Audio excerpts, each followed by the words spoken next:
Hello, everybody. Welcome to this episode of True Crime Time for Monday, June 16th. And I'm Woody Overton. I'm Cindy Overton. Recording this. What? And I thought you said. All right. Recording this, a day early. So it's really Father's Day. So happy Father's Day or belated Father's Day to everybody out there, right? Happy Father's And Day. I hope y'all had a great one. I had a great one. Kids came in and everything. It was pretty cool. Got on my Lopa and Macklemore Whitetail Adventure hunting shirt and a hunting hat. If y'all will go check us out on YouTube, all our episodes will be posted with video on YouTube from now on. And we're almost a month away from our live show, Southeastern Louisiana University, Saturday, July 19th. And you can go to any of our social media and get tickets if they're still available. And we have a room block at Home 2 Suites at Hilton, and lifers coming in from all over the country. It's going to be a jam up event, alcohol sales and food sales ahead of time and during, and then the VIP afterwards. So y'all don't miss it. It's going to be old school, real life, real crime. Also, hashtag Justice for Bradley. Y'all go check it out. The story. I know everybody said they were crying and mad when they heard the first episode. Well, this Friday, you're going to hear the second episode, and it's only going to get worse and worse and worse. But check us out on TikTok. Got a lot of following, a lot of action on there, and doing a lot of videos on it. And I love and appreciate each and every one of you. And let's just get ready to rumble. Yes. And the world is all effed up today. A couple things I'm going to talk about first. We're going to, not go back and forth or whatever. We'll just do it raw and unscripted. One is, and I don't really understand this because, I'm a veteran myself. And this is not political. I'm talking about just what's going on. Okay, so a couple nights ago, Israel bombs Iran, takes out evidently most of its nuclear capabilities and a lot of their top generals and shit like that.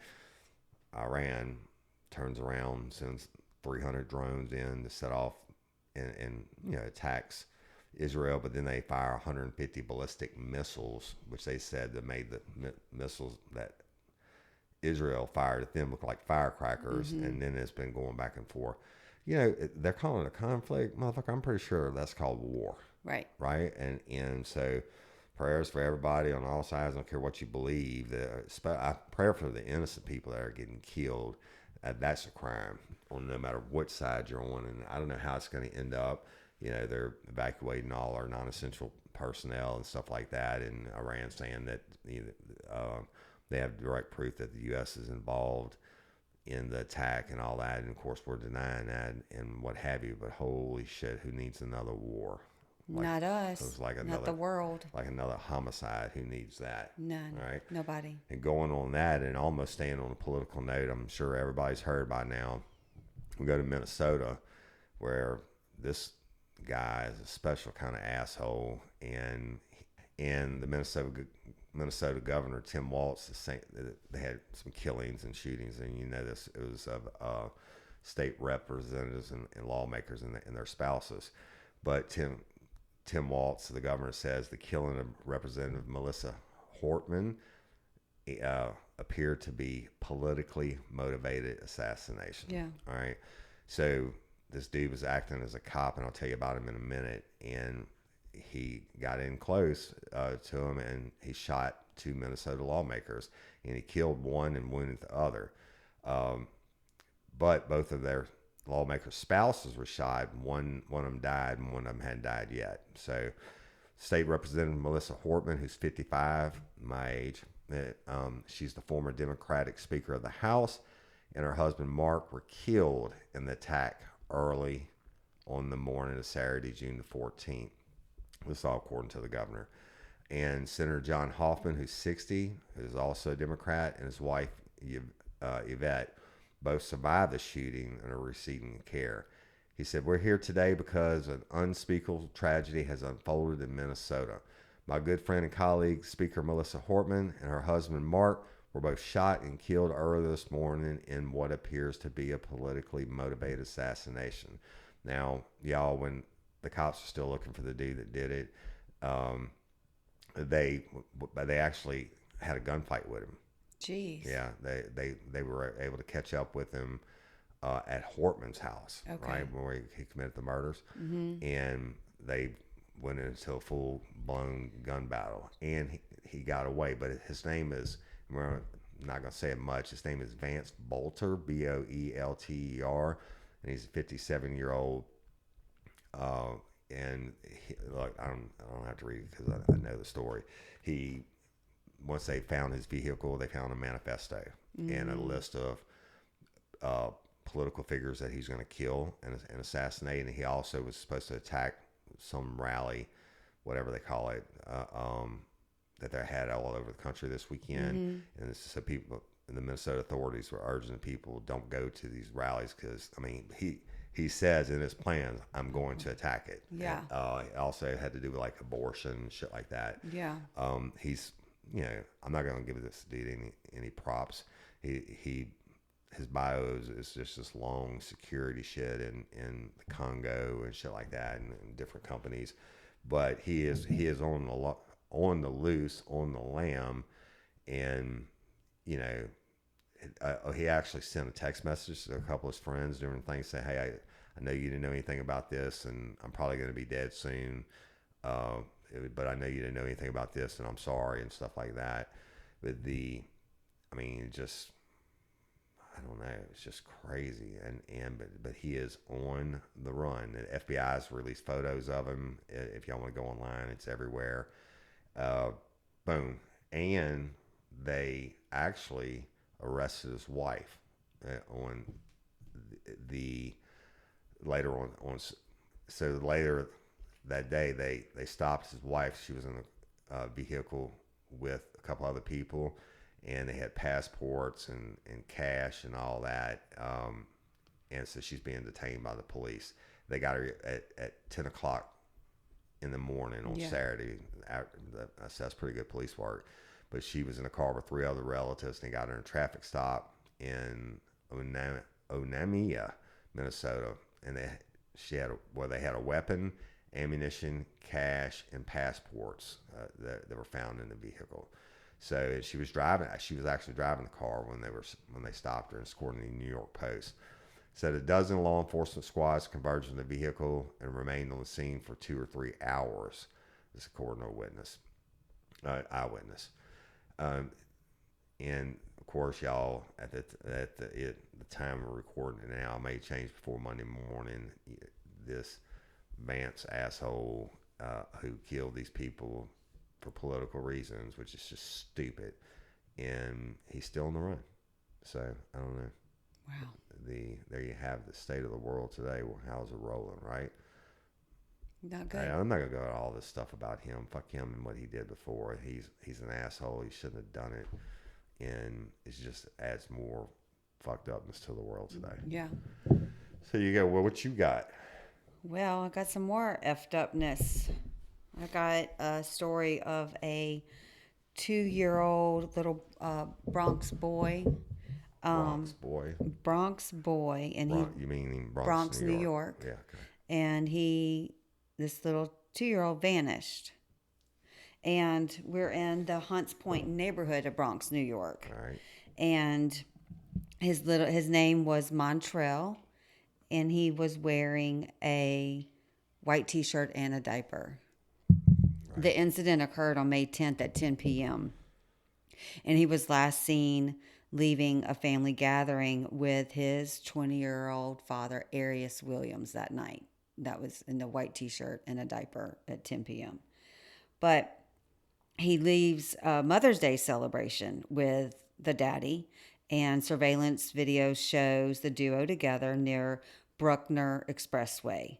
And Arius never returns Montrell to his mother or grandmother as arranged. Right. So the daddy never returns the son.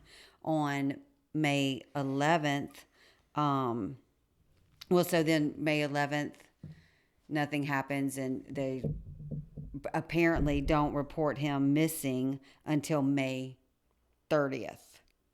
So the family searches and files a custodial interference on May the 30th. So this happened on May 10th. So 20 whole days have gone Yeah, by. well, you can't put any speculation on that. I'm sure that they're trying to give the dad the chance to do the right thing or whatever. Maybe, yeah. I mean, if anybody hears those dates is going to think there's something nefarious or whatever, but who knows why Yeah. they didn't wait? They probably were in communication. We don't know. Yeah. Speculation. Yeah. We don't do speculation. Do the news. So authorities conduct dive searches in the Bronx River, and the investigation turns towards the dad. On June 7th, there's a confrontation between Arias and Montrell's 17-year-old mother, and he threatened her with a knife and admits, I threw the N word into the river. He called his own baby the N word. Well, with the A, not the hard ER at What? the It yes. doesn't fucking I matter. know it doesn't. I'm not saying the word, so this prompts the police involvement at that time when he says that. On June 9th, Arias appears in Bronx family court on the custody issue but refuses to disclose Montrell's location. Probably And because they the didn't know where he is. judge places him in custody for interference. And then on June 11th, now because he told the mother I threw the N word into the river, that's when divers from the New York Police Department Harbor Unit. So on June 11th, divers with the New York Police Department Harbor Unit recover a child's decomposed body. What? Yeah. Near Ferry Point Park, beneath the Whitestone Bridge on the East River, and it's believed to be Montrell. On June 12th, Arias is formally arraigned on 2 counts of second-degree murder and manslaughter. That story, that's what we know at this point. He went missing. He said he threw him in the river. And The they found him in the authorities river. found him in the river, Yeah. and he was New York. charged. Gotta ask it. Does New York State have the death penalty? Here's what I found. I would have asked about Wisconsin earlier, but I mean not Wisconsin, Minnesota. I'm pretty sure they don't have it. No, not since 2004. So you can throw your 2-year-old baby in a diaper and a t-shirt in the river, call him the N-word, throw him in the river, and you get to probably, I'm not going to speculate. You don't get put to death for it. Try that shit in Louisiana and see how it goes down.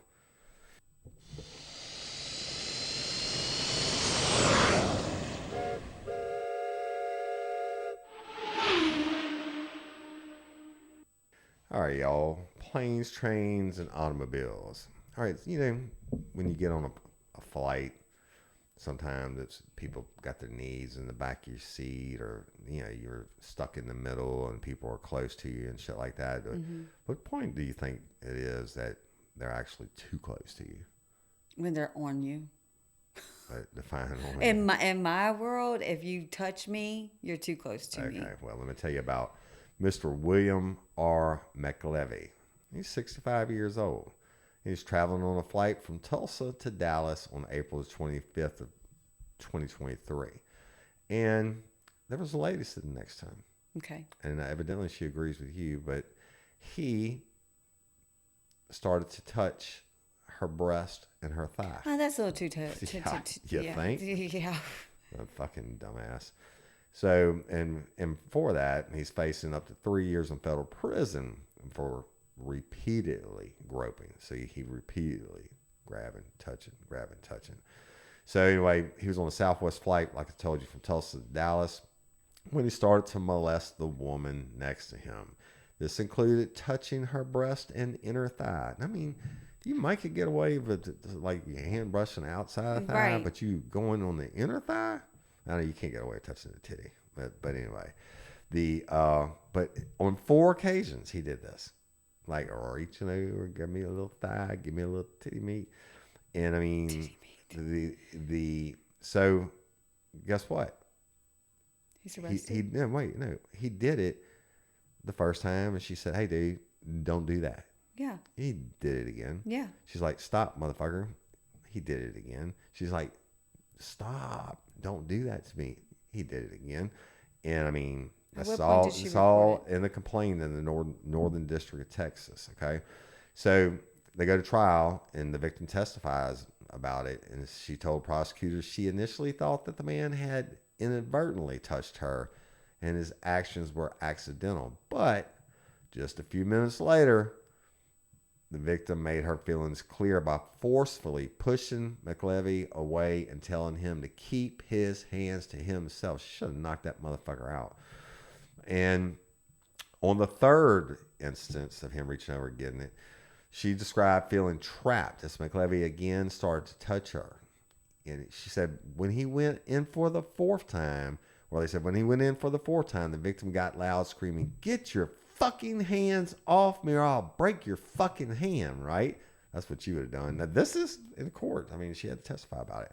So the prosecutor said that her response gained the attention of fellow passengers who got the attentions of the flight attendants of the situation. And the flight attendants then moved McLevy to the back of the plane and called ahead to have the popo meet them when they arrived at Love Field, which I've flown out of 200 times. And once he meets the police, he said he had been vaping on the plane. It's what the prosecutor said. And when speaking about his actions with the female passenger, he contended he had just flirted with this chick. He's flirting with her. This motherfucker's in his 60s. That's He's flirting. Flirting with a chick. That's flirting. With grabbing the titties and in the thigh.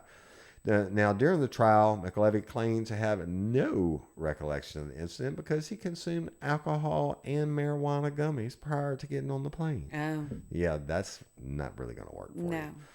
So it says sexual assault aboard an aircraft is a federal crime investigated by the FBI. This according to FBI Dallas Special Agent in charge, R. Joseph Rothrock. He said, "It is because of fellow passengers and the flight crew that the defendant was detained and charged for assaulting the victim multiple times."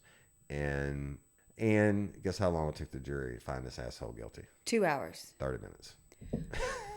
I would only gave 2 hours because you said it takes like that, to pick the foreman and then get, right? yeah. They're like, this dude's guilty as fuck. Yeah. And so he's been convicted. Good for them, and hated for the victim, and hopefully some other asshole somewhere that's thinking about doing that is no longer going to want to do that. Look at this dude. I mean, wouldn't you just be receptive to, I'm showing to YouTube, wouldn't you be receptive to him grabbing your titty and your inner thigh?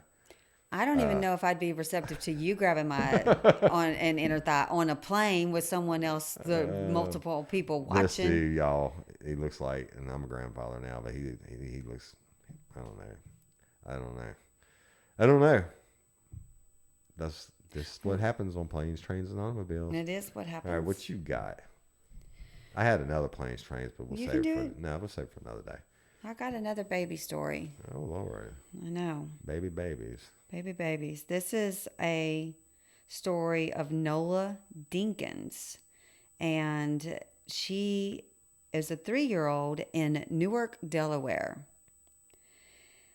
And around 7:15 p.m. on June 10th, which was a Tuesday, 31-year-old Darian Randall called 911 in a panic. Okay.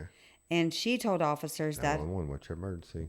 Right. And? She told officers that she and her daughter, Nola, had been walking on Gender Road in Newark when a man with a gun approached them. And she said the white male forced Nola into a dark SUV. Okay. And it was driven by a white woman, and it sped off. So that's what she tells 911. Police immediately issued an Amber Alert all across Delaware. Yep. And they called in federal agents, including the FBI, and initiated a search that spanned multiple states. Obviously, because that's, you always say those states up there are like as small as our parishes here. Right. So, but almost as quickly as the alert went out, it was canceled. Within hours, detective began to suspect something wasn't quite right. She not be telling the truth. There was... But look, I've had it, and I had cases that I've talked about on Real Life, Real Crime original. You get there and you're like, You be fucking lying your fucking Yeah. ass off, right? And now, we got everybody in the world looking for whatever, Yeah. and you're full of shit. And you're crying Yeah. wolf, or it's not even wolf. I You mean, just made up a whole you tell me lie. you ran across this whole muddy ass field, and I'm And looking you're at clean. you. You got black leather clean shoes on, and Yeah. you don't have a drop on you yet. Exactly. Yeah, you're doing crack in a van with Right. some, yeah. And they took your van. Yeah. But where she was at and where she said the incident had occurred, there should have been surveillance of that Yep. footage. Worked those two. And- Asked Susan Smith. She said, "Oh, they got me at the stoplight. Well, the motherfucker, the light doesn't turn unless Yeah. it's pressure activated." She didn't know that. Yeah. So then they noticed that there were inconsistencies in her timeline. So they pushed her. They, did like a Woody Overton on her, and That's she right. cracked. So this was the real timeline, according to court records. Tell me the real timeline. Darian Randall confessed that no one had abducted Nola. She told detectives that the little girl had actually died the day before, Holy shit. on June 9th, at their home in Northeast Maryland. She claimed that she hit Nola 15 to 20 times with a belt. And after the beating, the 3-year-old was unresponsive. Instead of calling Let me 911. ask you a question. Okay. My daddy used to, rightfully so, beat me with a belt. And every time he hit me with a belt, I deserved it, right? I mean, I really did. But I'm pretty sure I wasn't 3 fucking years old getting hit 20 or 30 times. I mean, even when I was,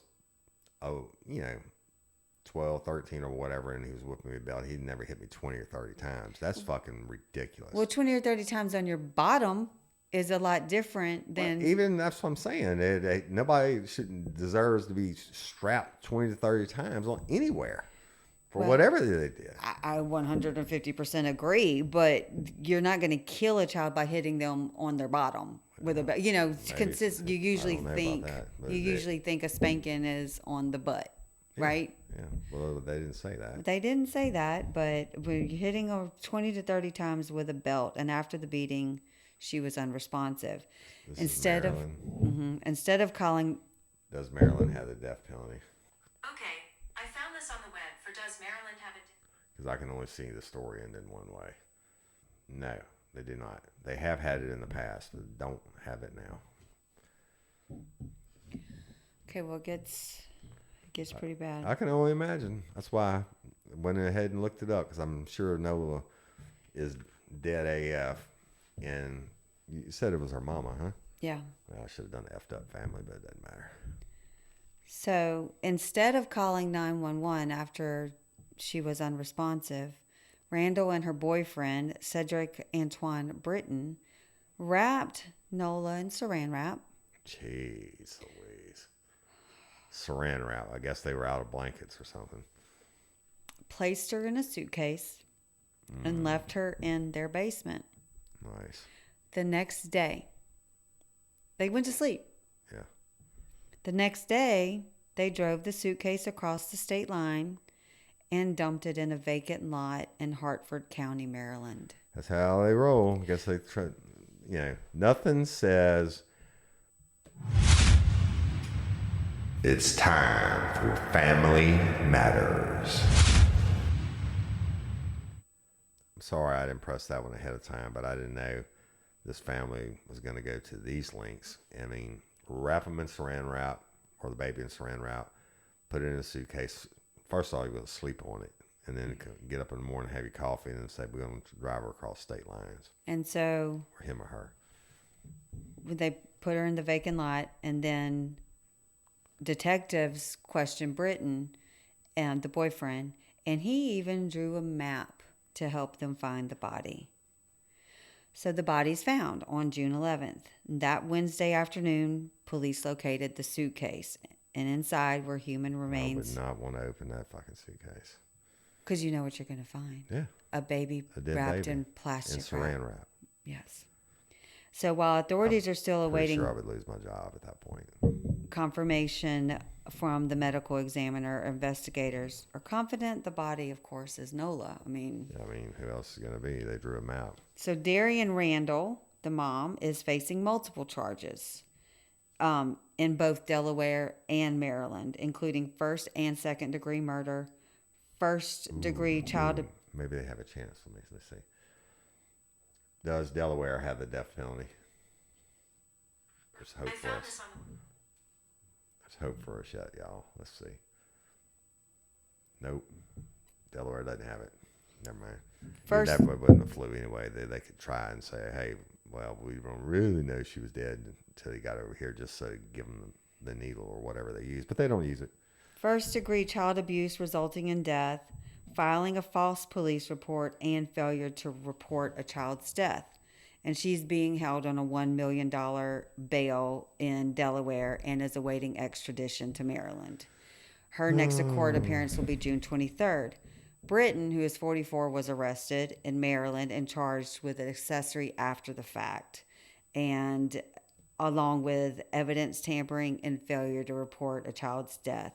But he's been released to home detention on a $75,000 bond. That's nice. How the... He gets to sit at home and watch Netflix. I don't know if they make enough saran wrap. They ought to saran wrap them together, put them in a suitcase, and go bury them somewhere. Well, you know what? I'm going to take you to a place that absolutely has the death penalty. Okay. And I'm going to Florida. Okay. And I'm going to tell you about a case. And this is why we have the death penalty. And I know a lot of y'all hate me being a sticker on the death penalty, but you haven't talked to the motherfuckers, looked at these people in the eyes and seen the dead bodies that I've seen. But there's a guy named Anthony Wainwright, right? Okay. He's been living in Florida for the last 30 years on death row. Okay. Right. Because he went to Winn-Dixie parking lot 30 years ago. And y'all, if you up north, you're not going to know about Winn-Dixie's. That's probably our favorite grocery store down here, or besides Aldi or whatever. But it's mainly a southern thing. And actually, their headquarters, we're working on another case, another murder case I had, and their headquarters is in Jacksonville. So, but anyway, he went to the Winn-Dixie parking lot and 30 years ago, and he did him some damage. He raped and kidnapped and killed a young lady. All right. Now I'm going to tell you all about it. He's 54 years old. And guess what? He got a date with the devil tomorrow on Tuesday, right? And at the Florida State Prison in Rayford, Florida. But let me tell you what this monster did. He went to that parking lot where he met 23-year-old Carmen Gayhart. And this isn't, but it's just fucked up. But he wasn't by himself. He had another dude with him named Richard Hamilton. And they had escaped from a prison in North Carolina, stole guns and a car, and drove to Florida. Well, motherfucker, you should have went to Maryland if you were going to do it. Or Delaware, they wouldn't kill you for it. On April 27, 1994, these two longtime dirtbaggers who are on the run now, okay, you just think about this. You're already in prison for whatever. You escape. You're on the run. You know you're going to rape and fucking murder. You think those people deserve to breathe? I don't. No. But on April 27th, 1994, they saw Gayhart, who was a young mother of two. They got her at gunpoint as she was loading groceries into her car. They stole her car and kidnapped her, right? Wainwright and Hamilton raped Gayhart in the back seat and tried to strangle her, but they were just inept at that. Then they shot her twice in the back of the head. Yeah, executed her. Oh my gosh. So Wainwright and Hamilton were arrested the next day in Mississippi because they still on the run. But guess why they got arrested? They got in a fucking shootout in Mississippi with the police. Oh my gosh. Did they deserve to breathe? No. No. The U.S. Supreme Court denied several Wainwright's appeals and maintained that he will be executed Tuesday around 6 p.m. And this death warrant has been signed by Florida Governor Ron DeSantis. Now, Gayhart's sister, Mary Davy, told the AP that they've waited far too long for justice. It's ridiculous how many appeals they get. You have to relive it again because they have to tell the whole story again. And she told the AP that she was overcome with emotion when the governor signed the death warrant for Wainwright. And both her parents had died while waiting for him to be sentenced to death. And she is definitely going to be there for his execution tomorrow. So Davy told the AP outlet that she wants her sister to be remembered and for others to know that she was loved. She said, "There's nothing that would keep me from seeing this all the way through. I'm looking forward to getting the last pieces of paperwork that says he's been executed to put in the book and never having to think about Anthony Wainwright again." Yeah, go ahead and fuck around in Florida because the Wainwright will be the 6th person to be executed in Florida this year. Wow. And I don't know about his compadre and partner in crime. Maybe they got him already, maybe they didn't. But that, ladies and gentlemen, doesn't make up for the 2 babies that you talked about today, who neither one will get the ultimate justice. But you know what? Hell or jail. I guess it really doesn't matter, right? It matters. I mean, it matters to the people that are going through it. I can tell you that. Parents that probably died early death, suffering from. Yeah, but let's talk about something else real quick. I always talked about OnlyFans over the years, and I still cannot log into OnlyFans. Okay. We need to work on that together. And I don't know what the deal is. Maybe got some kind of block on my phone or something, but yeah, I can't get it. And I always say, "Lifer, send me your OnlyFans login so I can log in," but nobody's done it yet. Well, OnlyFans is not always a nice place. Now, y'all go check out our TikTok, Real Life, Real Crime. I'm really posting every day something about Something. Well, usually it's about Bradley Strassner, Yeah. and it's hashtag Justice for Bradley Strassner. But let me tell you something. I can say what the fuck I want to on here, but you don't say murder on TikTok. No. I said murder. No, I didn't. It was a say murder and a title. It was a title. Oh, it was title of and a the podcast. murder that we were doing a daily updates on our true crime So show. now They flagged us for it, and then back last time Minnesota was in, we shot a bunch of wild hogs, and the only way to get them out was to lack of a better term, hog time. Yeah. They would put the bunch of chains and the straps on the legs, and you pull them to where you process them at. And I put the video on that. I didn't know this because I was going to my analytics because we've grown so much in the last week. And they pulled that video. They flagged that video. And then they flagged the video. You went to go save that body in the burning car. That's right. I They forgot flagged about that that video. That dude, I pulled that dude out of a burning car, but they ended up being dead. I didn't even know that I had a video. I didn't do it like that. I pulled up, and that was right outside of Liberty, and I pulled up, and I was shooting. I could see the accident. I just pulled up my phone automatically, started doing it. Well, then it had just happened. Like, there was no cops there. There was nobody there. People were standing around. I'm like, okay, what's going on? And then I heard them screaming for help. Yeah. And then I just took off running. And I think I had my phone in my pocket. Yeah. And the whole time. Or you probably just were running with your phone in your hand. I don't remember. Whatever it was, it wasn't like I was running filming. Yeah. And they were like, "Are you okay?" And the guy's going, and the car's on fucking fire. The driver is dead as fuck. His whole head is off. And the passenger, and his seat's all the way knocked back and whatever. And I'm like, get out of the way, get out of the way. Got to get him out. This car is going to blow up. And I drug him out and threw the stuff. And then got back in my vehicle, and my phone was still running. Yeah. But I really wouldn't want to post it anyway. I think I had edited out the parts of him moaning and stuff. Yeah. But I called the next day, and he was dead. But anyway, I got off on a tangent.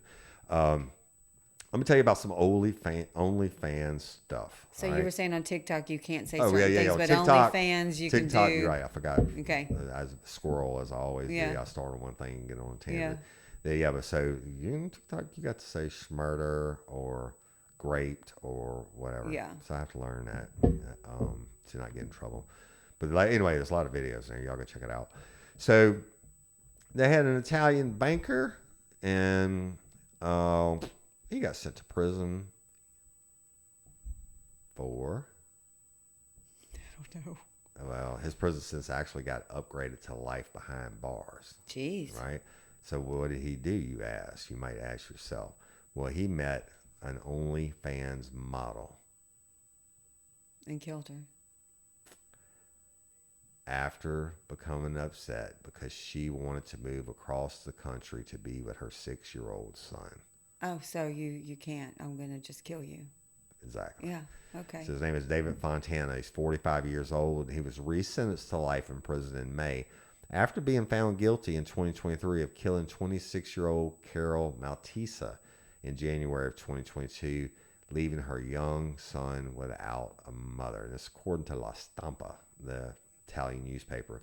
They report that Fontana killed Maltesa while they were filming a sexual video together that he arranged using a fake profile, catfishing, right, to communicate with her on OnlyFans. Fontana was found guilty of hitting the 26-year-old mother with a hammer. How many times? 23. 13. And he wasn't done. And stabbing her in the throat while she's tied up. Oh my gosh. Let's do that. 1, 2, 3, 4, 5, 6, 7, 8, 9, 10, 11, 12, 13. Stab you in the throat. 13 hits with a hammer. That's fucking a lot. You know, there's longer than what my tapping was doing because you got to go back and forth. And stab her in the throat. And he's filming it. Anyway, while she's tied up. So the banker then cut Maltese's body up into pieces. Yes, this gets better. And stored her remains for about 2 months in a freezer that he purchased on Amazon. Nice. So they said Fontana initially tried to burn the pieces of Maltese's body at a rental home, but couldn't get it. Couldn't do it. So he later placed her body parts in plastic bags and tossed them off a cliff in Palline di Borno, which is a northern Italian town about 2 hours northwest of Milan. So while Maltese remained missing, the Italian outlet Il Messaggero reports that Fontana impersonated her on the phone, telling her relatives and friends that she was due home soon and had been traveling. This motherfucker's, he's a banker. Yeah. Anyway, Maltese's remains were eventually discovered in Palline di Borno on March 21st, 2022, more than 2 months after she was murdered, if you're on TikTok, on January 11th. Look at this cat. He looks like he doesn't look like a banker. See it on their YouTube? But so originally he got 30 years in prison and then for aggravated voluntary homicide as well as suppression and concealment of corpse. But it went to a court of appeals. This might be a little bit of Italian justice over there. And every year they're like, fuck it. Let's give him some more time. Yeah. Let's give him life. You want to appeal this? We'll give you some more.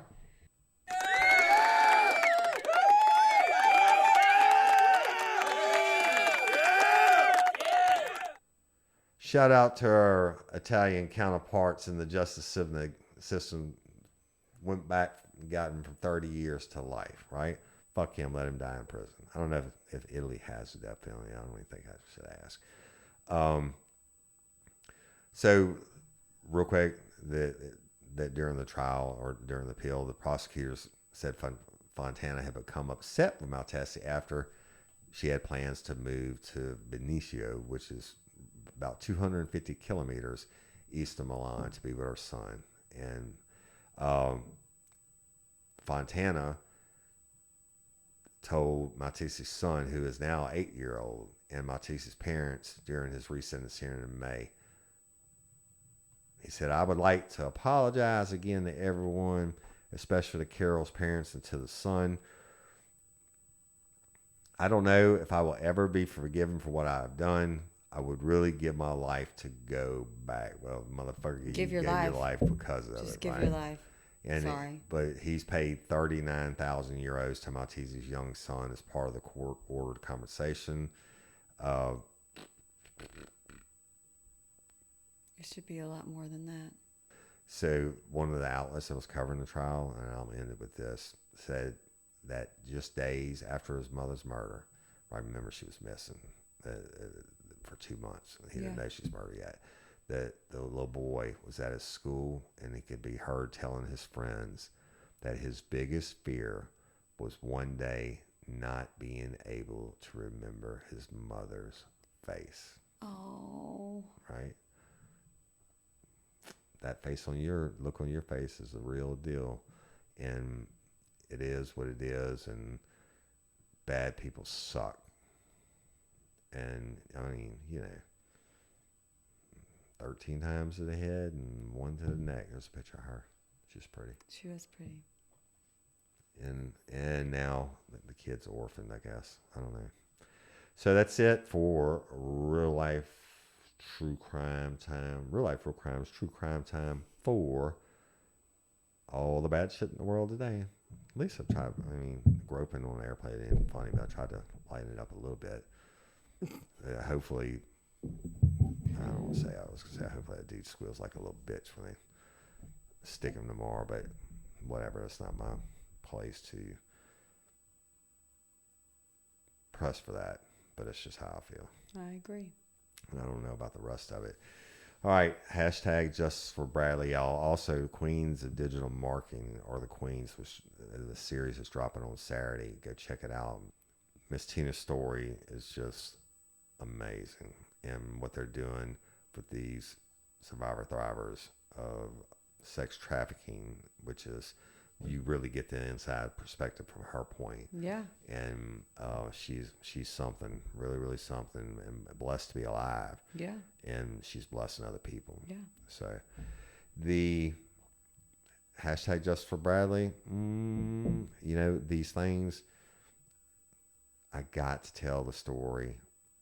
I know people are pissed, and I know they're waiting, not pissed at me, they're pissed about where's Bradley, right? Right. Well, I'm going to tell you, if we were on TikTok, I'd say Bradley smurdered. Yeah. And he's dead. Yeah. Bradley ain't coming back. No. Okay. But all the bad shit that has happened in this case, I'm going to tell it week by week. And as that goes on, the tip line is still open. It's 313 RRC RRC tip. All right. And so y'all calling your tips. On that note, I recorded, the tips will come. And we gotten a bunch already, and they're going to keep coming as each episode drops. The more tips are going to come. And on that note, I recorded last week with Sheriff Jason R. 2 episodes on Miss Barbara Blunt. Very interesting, and we'll share that when they come out. In that same tip line, 313 RRC TIP, it is to be used for her case also. Please continue to call in your tips. Even if you think I already have the information, which I probably do, but I may not. Yeah. And I may have lost, your shit may have got lost in the shuffle somewhere. Put them all there together. Yeah. And I will listen to every one of them. I will certainly respond and ask questions. And you can remain anonymous. I don't have to tell people anything. Yeah. Or you could tell me whatever. However you want it. You got a tip, let Woody Overton know. Yeah. Do you prefer them leaving, because I know we received a message the other day that said, call me back, I've got information, something along those lines. And that... Y'all, let me tell you, this is a very good question, son. Let me tell you about that. I need you, if you're going to call the tip line, you can say, hey, I will remain anonymous and check out this, or check out this, and if you want, call me back, and the chances are I will. But I'm not going to just call you back and say, hey, I got a tip, call me back. You know why? Because there's murderers out there, murderers out there. And go check it out on TikTok. Actually, I'm going to do a TikTok about that today. There's murderers out there who want to know what I know. Yeah. And so they'll feed me information and be like, oh, this, or try to throw me off the trail. They leave your tip. I promise you, you have my word. I will not share it unless you give me permission. The chances are I will be calling you back. Yeah. But I'm not doing it. Yeah. Because I'm smarter than you schmurderers, and you can go fuck yourselves, because we're going to continue to work Bradley's case. Hashtag Justice for Bradley. Y'all please tag it everywhere. Everywhere you do a post about it. And thank you. I'm gonna put the tip line up today on TikTok and talk about they need to leave you a little something. Yeah. Right. I'm not calling you blind. No. Period. And like one guy hit me up and was like, I have some information. I need you to come meet me. I'm like, no. No. If I do come to meet you, I'm gonna be heavily armed, but I'm also smart enough and learn past cases, even during law enforcement. And he has to put that hit out on me, right? I'm not dumb. Yeah. If you catch me, that means you caught me slipping, and I don't want my name on the wall somewhere because I got caught slipping. Yeah. Right. So, anyway, it's very important. Get hashtag Justice for Bradley. Look, hashtag Justice for Haley. So important. The district attorney of Cobb County has responded to several lifers, and herself. Yeah. Not an assistant, not her secretary. She's responded to him. But Tommy from London. What's his name? Oh, come on, man. That's you know who you are, and you're going to be at the show this on our. You're going to be at the Real Life Real Crime, my live show on July the 19th, and I think he's from Lake Charles. Anyway, I'm having a brain cramp on names, but she responded to him also. Yes, I told Miss Barbara the other day it was 2 people, and I cannot believe I'm because It's okay. We got a lot of shit going on, y'all, but you know who you are, and you didn't do it to get your name called out, and we'll call it out next time. I'll remember it next time. But I remember the post he did. Brad? But anyway, that they're coming to the live, Yeah, which is awesome. So we see you there, and I'll buy you a beer there, sir. All right, for sure. And then, but we've taken that case as far as we can take it. Right now, the Cobb District Attorney has her top people and the cops re-investigating the case. That's all we can ask for. Yeah. You can't ask more now, because this dude wasn't going to get dick until we brought the heat. Lifers brought the heat. And now, Miss Barbara and Lifers, listen, you do not want a homicide investigation to be over in a week. No. Okay? Right. It may take months and months. It doesn't matter as long as they're investigating, which is way more than what we had before. And she got news coverage that which she was wanting for Haley, and rightfully so. But the main thing is we won. I believe they're coming back, and everybody that heard the stories believe that they're going to come back. We won already because we've gotten Haley's case open with real professionals looking at it and doing their job. Now, if they come back and they can't get enough, it won't be because they didn't try. Right. So there's stuff going on. You don't want it rushed, people. Don't hit the DA up and say, you can give them an attaboy and a thank you, but don't hit them up and say, can you give the mom an update? No, they'll give the mom an update when they're ready. Right. And every time they have to stop and look at that, you're taking seconds away from them investigating. Exactly. It's going to take that much longer. So just give them attaboys, and we appreciate it. And look, we've proven it time and time again. The lifers work. The tips work. The call to actions work, and we're going to do it again in Bradley's case. It's just, and then we're about to do it again in Miss Barbara Blunt's case, and we've done it successfully in Mary Puchos and Courtney Coco's, and it works because y'all care. Yeah. And that's what this is about. And I promise you one thing: we'll get justice for Bradley. And I think we're closer on Miss Barbara Blunt than we've ever been, right, by far. And Haley's case is as close as it can be. Waiting on that, but wow, what a great day that'll be! Right. And when they come back and indict for murder, and so we're gonna do another one. We are going to continue to fight for these people that can't fight for themselves, or who've been fighting for all these years and getting their dick stomped on. Right. I shouldn't have said dicks, getting their head stomped on because they want to believe like Courtney Coco's mama did for however many years. She wants to believe in the system's going to work. Yeah. Bradley, Morgan Baggett wants to believe all these years, 5 years and whatever, that, you know, the detectives were still talking to her. Yeah. And that they were saying, yeah, we're doing this. Well, till they took to social media, but that's coming out of the story. So y'all keep liking, listening, and sharing. Share the day of the show. Share hashtag Justice for Bradley. Hashtag justice for Barbara Blunt. Yes. Hashtag justice for Haley. These things mean something. Queens. It's beyond Queens of digital marketing. Absolutely, the queens, because they're helping people live. Yeah. And we're helping solve cold cases. These families that are hurting. Yeah. And holy shit, there's nothing more important to me than that. No. But Saturday, July 19th, you will get an old school live on stage in the theater. Woody Oaks is going to rock the house, right? And Yeah. the VIP event afterwards. Y'all get your tickets if you haven't already. It will be posted, the links in the show notes. And I've got nothing else for today because our kids are waiting outside and it's Father's Day.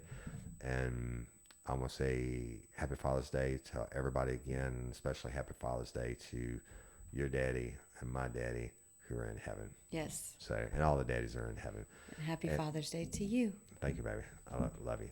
And I'm Woody Overton. I'm Cindy Overton. The host of True Crime Time for this Monday. We'll holler at y'all later. Peace.